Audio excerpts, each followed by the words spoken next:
bin Abdul Aziz ini wali kekasih Allah, karena selama Umar bin Abdul Aziz menjadi khalifah itu dia kalau menggembalakan domba-dombanya, bahkan di dekat serigala itu nggak ada yang memangsa domba. Bahkan serigalanya itu berperilaku seperti anjing gembala yang menjaga domba-domba. Suatu hari ada seekor serigala menerkam seekor anak domba. Penggembala ini nangis geru-geru nggak karu-karuan. Temennya itu, "Mbok jangan lebay toh, biasa aja cuma satu ekor diterkam serigala sedih kayak gitu." Kata penggembala itu, "Aku tidak menangisi domba itu, aku menangisi pemimpin yang adil itu. Pasti hari ini dia sudah wafat." Karena biasanya serigala tidak memangsa domba, kok hari ini kembali serigala memangsa domba, berarti pemimpin adil itu sudah wafat. Benar.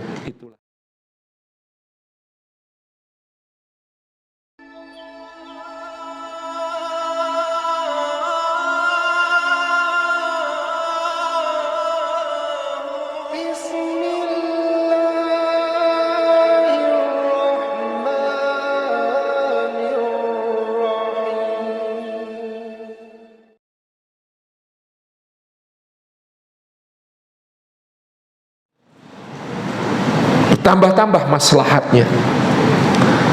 Kalau dalam sejarah wonten cerita Umar bin Abdul Aziz. Beliau ngendiko, "Aku ini dulu memang pangeran Bani Umayyah, tapi ayahku orang yang tidak dikehendaki. Ayahku dikhawatirkan mengambil alih kepemimpinan, maka ayahku oleh pamanku Abdul Malik dikirim ke Mesir. Jadi pangeran terasing. Di Mesir ternyata ayahku meninggal. Aku menjadi anak yatim. Maka aku berdoa kepada Allah, ya Allah, kalau aku yatim, aku ingin dekat dengan nabinya anak yatim, yaitu Rasulullah SAW yang ada di Madinah. Maka keluargaku yang di Madinah, kerabat-kerabatku dari ibuku, kemudian memanggilku ke Madinah." Ibunya Umar bin Abdul Aziz itu namanya Ummu Asim binti Asim bin Umar bin Khattab. Jadi beliau ini cicitnya Umar dari ibunya. Cicitnya Umar bin Khattab dari ibunya. Maka paman-pamannya dari pihak ibu ini manggil, "Pindah Madinah wae le, kowe nang kono ora ono sing ngrumat." Gitu. Akhirnya kemudian Umar bin Aziz ini pindah Madinah. Di Madinah dia berguru kepada pamannya namanya Salim bin Abdullah bin Umar. Saya senang kalau cerita itu ada yang namanya Salim. Salim bin Abdullah bin Umar ini yang diberi tanggung jawab mendidik beliau. Di Madinah beliau bergaul dengan para ulamanya, sahabat yang tersisa, para tabi'in. Akhirnya beliau kepikiran, ini kok para ulama di Madinah ini banyak yang kemudian perlu disejahterakan, perlu diberi tunjangan oleh negara, selama ini tidak terperhatikan. Maka dia berdoa di Raudhah, ya Allah, jadikan aku mampu memuliakan para ulama di Madinah. Maka tiba-tiba ada surat keputusan dari khalifah. Waktu itu adalah pamannya Abdul Malik bin Marwan. Umar bin Abdul Aziz diangkat menjadi gubernur Madinah, sekaligus diangkat menjadi menantu, dinikahkan dengan sepupunya sendiri, namanya Fatimah binti Abdul Malik. Jadilah gubernur Madinah.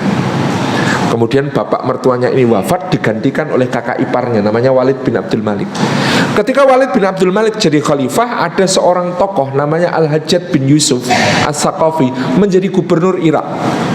Umar bin Abdul Aziz sama sekali tidak cocok sama Al-Hajjaj bin Yusuf yang kejam ini, sampai dia mengeluarkan dekret gubernur Hajjaj bin Yusuf kalau mau pergi haji dilarang lewat Madinah. Gara-gara ini terjadi konflik antar gubernur, yang kemudian pada saat itu Umar bin Abdul Aziz bahkan dipaksa untuk menghukum seorang ulama yang mengkritik pemerintah. Maka disuruh untuk ulama ini diletakkan di luar di musim dingin, di atas kepalanya dipasang es balok besar, sampai akhirnya ulama ini wafat karena otaknya membeku. Itu kata Umar bin Abdul Aziz, dosa yang paling aku takutkan kepada Allah kalau aku nanti ditanya, meskipun aku hanya menjalankan perintah, tapi aku tidak berhasil menyelamatkan ulama itu. Akhirnya karena gak kuat dia mengatakan, ya Allah, aku kalau begini, aku cuma jadi tangannya kedoliman ya Allah. Akhirnya betul, ternyata atas usul Al-Hajjaj bin Yusuf, Umar bin Abdul Aziz dicopot dari jabatannya, dipecat. Dia ditarik ke Damaskus untuk menjadi keluarga khalifah tanpa jabatan. Tidak lama kemudian Al-Hajjaj mati, Walid bin Abdul Malik meninggal, naik tahtalah Sulaiman bin Abdul Malik. Umar bin Abdul Aziz berdoa lagi, ya Allah, kalau khalifah ini mau mendengar nasihatku, mudah-mudahan nasihatku menjadi kebaikan bagi kaum muslimin. Betul, ternyata Sulaiman mengangkat Umar bin Abdul Aziz menjadi penasihat khalifah. Maka Umar menasihati khalifah dengan banyak nasihat. Ternyata selama Sulaiman bin Abdul Malik menjadi khalifah, nasihatnya Umar bin Abdul Aziz yang dilaksanakan cuma separuh. Separuh tidak bisa dieksekusi, karena masih banyak pejabat-pejabat yang jahat tadi. Akhirnya Umar bin Abdul Aziz berdoa, ya Allah, kalau engkau memberikan kepadaku wasilah agar semua nasihatku ini bisa dilaksanakan khalifah, maka lakukanlah ya Allah. Ternyata caranya adalah ketika Sulaiman bin Abdul Malik menjelang wafat, anaknya masih kecil-kecil, tidak ada yang bisa diangkat jadi khalifah. Adiknya 2 orang itu berebut pengaruh, namanya Yazid bin Abdul Malik dan Hisham bin Abdul Malik. Ini dua-duanya ini rebutan kekuasaan. Maka dia bingung, manggil ulama, namanya Raja' bin Haywah. Raja' bin Haywah mengatakan, kalau Amirul Mukminin ingin hisabnya ringan di akhirat, angkatlah orang bertakwa untuk jadi khalifah. Siapa? Umar bin Abdul Aziz. Padahal Umar ini adik ipar sekaligus sepupu, jadi nggak masuk garis pewaris tahta sebenarnya. Cuma adik ipar dan cuma sepupu. Tapi qadarullah, kemudian beliau menjadi khalifah. Pertama beliau kaget. Beliau berdiri di masjid Umawi di Damaskus, menyatakan kepada rakyat, aku berlepas diri atas wasiat Khalifah Sulaiman yang mengangkatku menjadi penggantinya. Kalau kalian memang ingin menjadikan orang lain sebagai khalifah, baiatlah dia. Aku bebaskan kalian untuk memilih khalifah siapapun yang kalian kehendaki. Justru rakyat mengatakan, kamu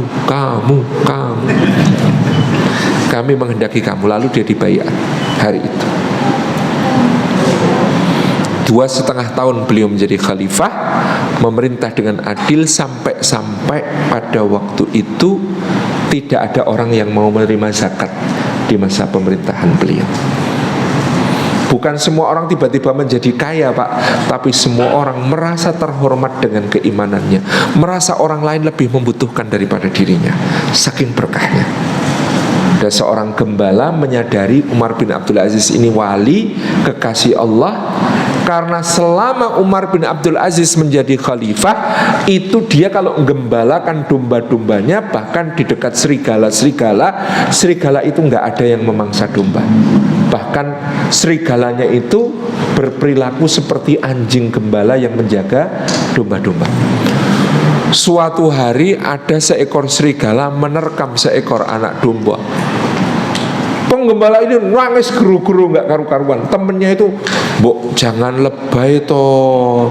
Biasa aja cuma 1 ekor diterkam serigala, sedih kayak gitu."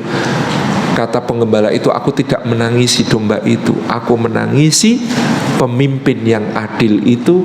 Pasti hari ini dia sudah wafat." Karena biasanya serigala tidak memangsa domba, kok hari ini kembali serigala memangsa domba, berarti pemimpin adil itu sudah wafat. Benar, itulah hari wafatnya Umar bin Abdul Aziz.